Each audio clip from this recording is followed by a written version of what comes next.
요즘엔 비트코인이 나스닥 및 세계 증시의 커플링되어 움직이는 경향을 나타내고 있죠. 그만큼 대중의 참여가 높아지고 많은 기관들 참여가 높아질수록 결국 자산화가 이루어지면서 같이 움직이는 현상을 보이고 있습니다. 자, 위를 보시면 비관론자고요. 아래를 보시면 낙관론자입니다. 비관론자 어떻습니까? 찰리 밍거, 레이 달리오, 마이클 버리. 세 사람은 이 올해 증시에 대해서 좀 비관적으로 얘기하고 있습니다. 닷컴 버블과 비슷하다, 과대평가되었다. 너무, 그러니까 기업 가치가 버블이다. 근데 밑에 낙관론자를 보시면 이 JP 모건 회장 제이미 다이머 같은 경우는 암호화폐에서도 아주 유명한 사람이죠. 항상 반대로 얘기하기 때문이죠.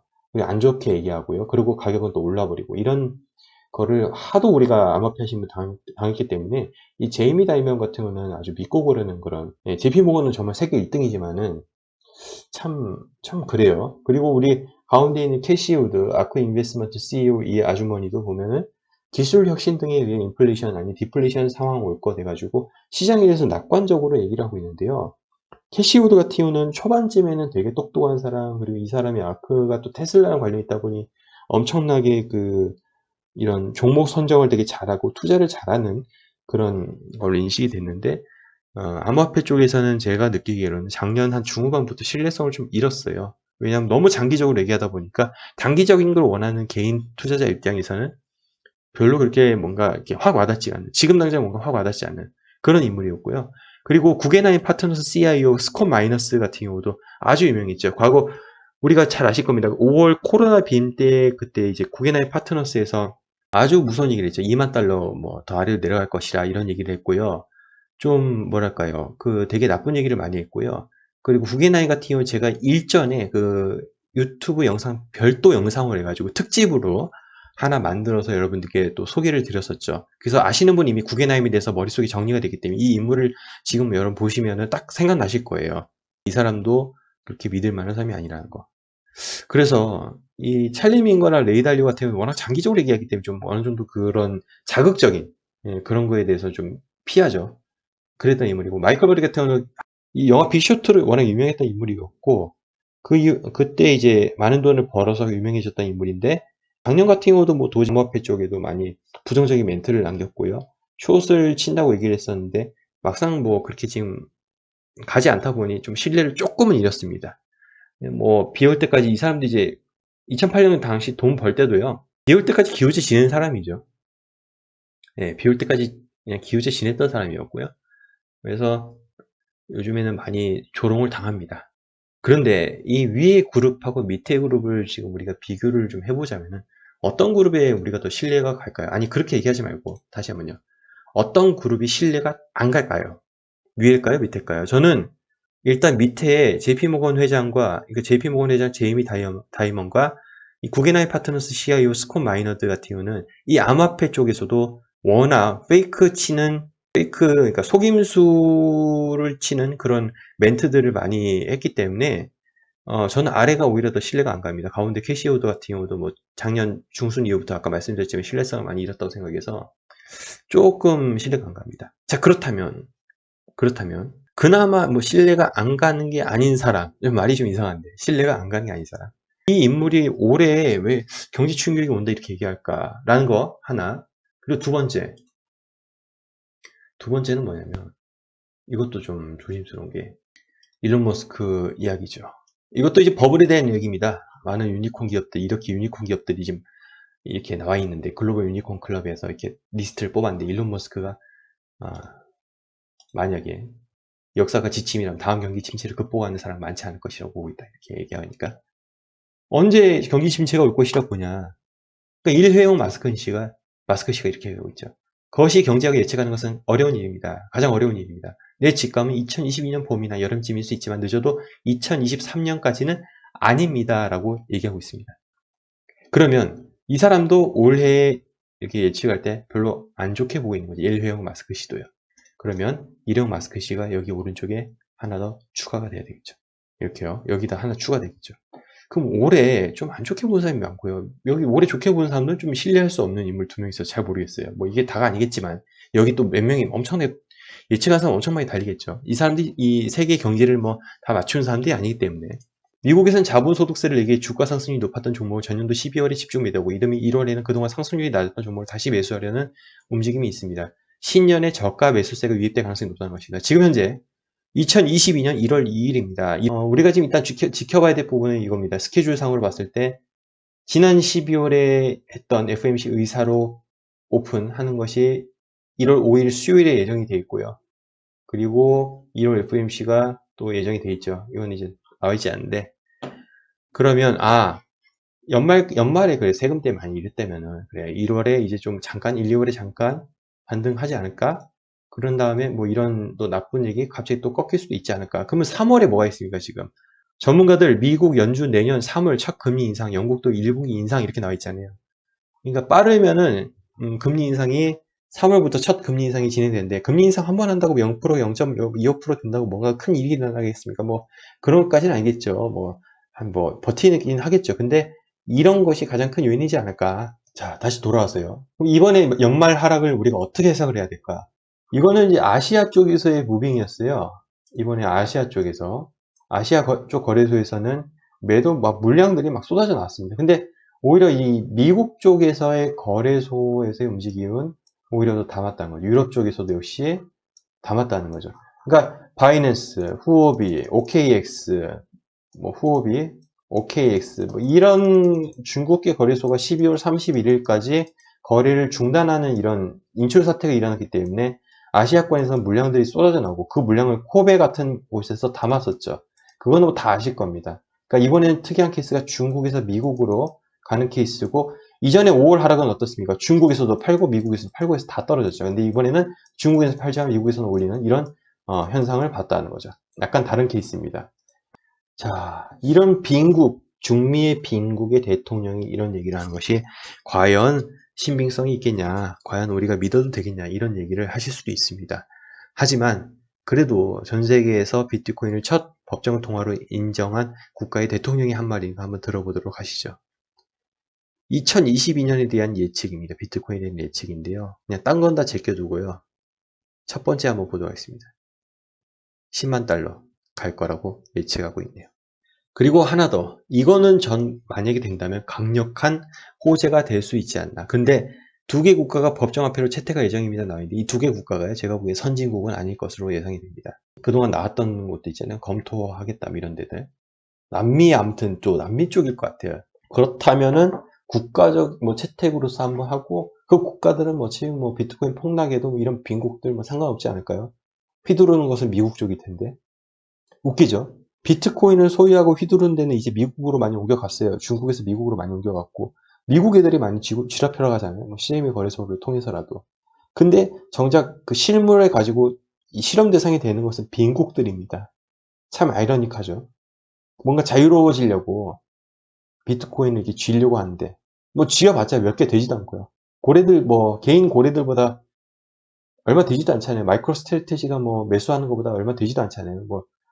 매수해봤자 이번에 떨어졌을 때 백 몇 개 매집했다 이거밖에 안 되잖아요. 솔직히. 돈이 없습니다. 이런 나라는. 이런 나라는 돈이 없습니다.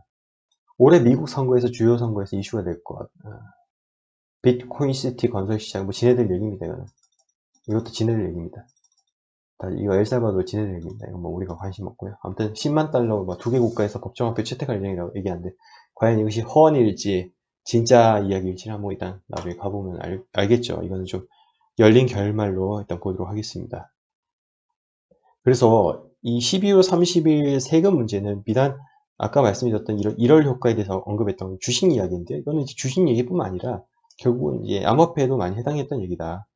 그래서 이 사람도 유튜버인데 12월 세금 추수의 마지막 날이었다. 12월 30일 그때 트윗을 했던 건데 이 이야기가 저는 좀 맞는 거지 않을까 싶어요. 그래서 1월을 조금 기대한 이유가 바로 그것 때문이죠. 아마 2020년 말, 2021년 초만 하더라도 그레이스케일 해가지고 다들 그걸 외쳐냈었습니다. 근데 요즘에는 왜 그레이스케일의 그 비트코인에 대해서는 아무도 얘기를 안 할까요? 얘기 안 하죠. 왜 그럴까요? 메리트가 이제 없어졌기 때문이죠. 왜 그렇습니까? ETF 같이 대체 상품들이 나왔기 때문에 펀드가 대체 상품들이 나왔기 때문에 이젠 더 이상 그레이스케일의 비트코인 매집에 대해서는 관심들이 없습니다. 왜냐하면 예전에는 왜 매집할 이유가 뭐였냐면요. 20% 이상의 프리미엄이 있었어요. 그렇게 GBTC를 매집해도 장외거래 나중에 6개월 락업 이후에 그 시장이 풀릴 때도요, 20% 프리미엄이 있었기 때문에 그거에 대한 메리트가 있었고요. 그거의 선물 시장을 이용해서 이 해칭 관리를 해가지고 20%의 프리미엄만 먹을 수 있는 방법이 있었습니다. 근데 이제는 마이너스 프리미엄입니다. 마이너스 20%입니다. 플러스 20%였던 프리미엄이 이제 마이너스 20%인 역프리미엄이 발생하면서부터 이 그레이스케일의 GBTC의 메리트는 완전히 떨어졌습니다.